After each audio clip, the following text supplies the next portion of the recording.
Napenda kutoa taarifa ya kupatikana kwa Padri Camillus Aaron Nikata kama ifuatavyo. Tarehe 9 mwezi wa 10 2025, Jeshi la Polisi mkoa wa Ruvuma lilitoa taarifa ya kupotea kwa Padri Camillus Nikata wa Jimbo Kuu Songea, ambaye pia ni mhadhiri wa Chuo Kikuu cha Mtakatifu Agustino Tanzania, yani SAUT Mwanza.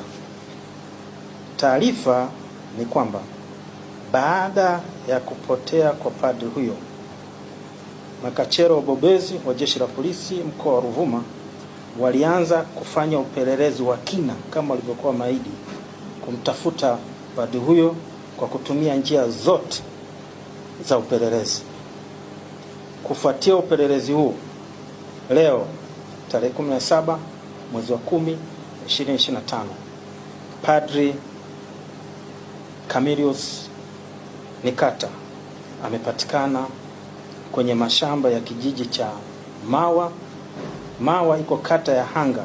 Hanga hii ni sehemu ambayo ni nyumbani kwao Padri Camillus Aaron Nikata. Padri amepatikana akiwa hai, akiwa mzima kabisa, akiwa hana jeraha, akiwa na nguo zake zote alizotoka nazo kutoka jimboni siku ile jioni, akiwa na kile kibegi tulichowaambia kwa taarifa kwanza alitoka nacho akiwa pale. Lakini padri anapatikana akiwa amezoofu kwa njaa baada ya kutokula kwa siku nyingi, na ambazo alikuwa akishindia karanga na maji.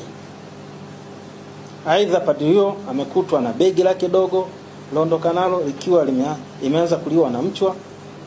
Amekutwa na hati ya kusafiria, kutwa na kitauro ambacho alikuwa anatandika chini akitumia kulalia.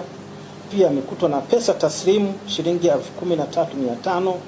Amekutwa na saa yake ya mkononi ikiwa iko safi kabisa. Amekutwa na miwani, amekutwa na dawa za paracetamol, amekutwa na simu yake akiwa ameizima. Vile vile amekutwa na funguo mbalimbali ikiwepo funguo ya chumba alichokuwa analala jimboni kabla ya kujipoteza.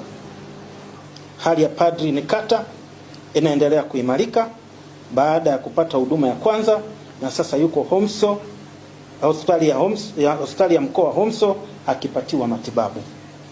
Aidha, Jeshi la Polisi mkoa wa Ruvuma linathibitisha pasi na shaka kwamba Padri Camillus Aaron Nikata hakutekwa, bali alijipoteza yeye mwenyewe kutokana na msongo wa mawazo kwa sababu nilizozitaja hapo juu.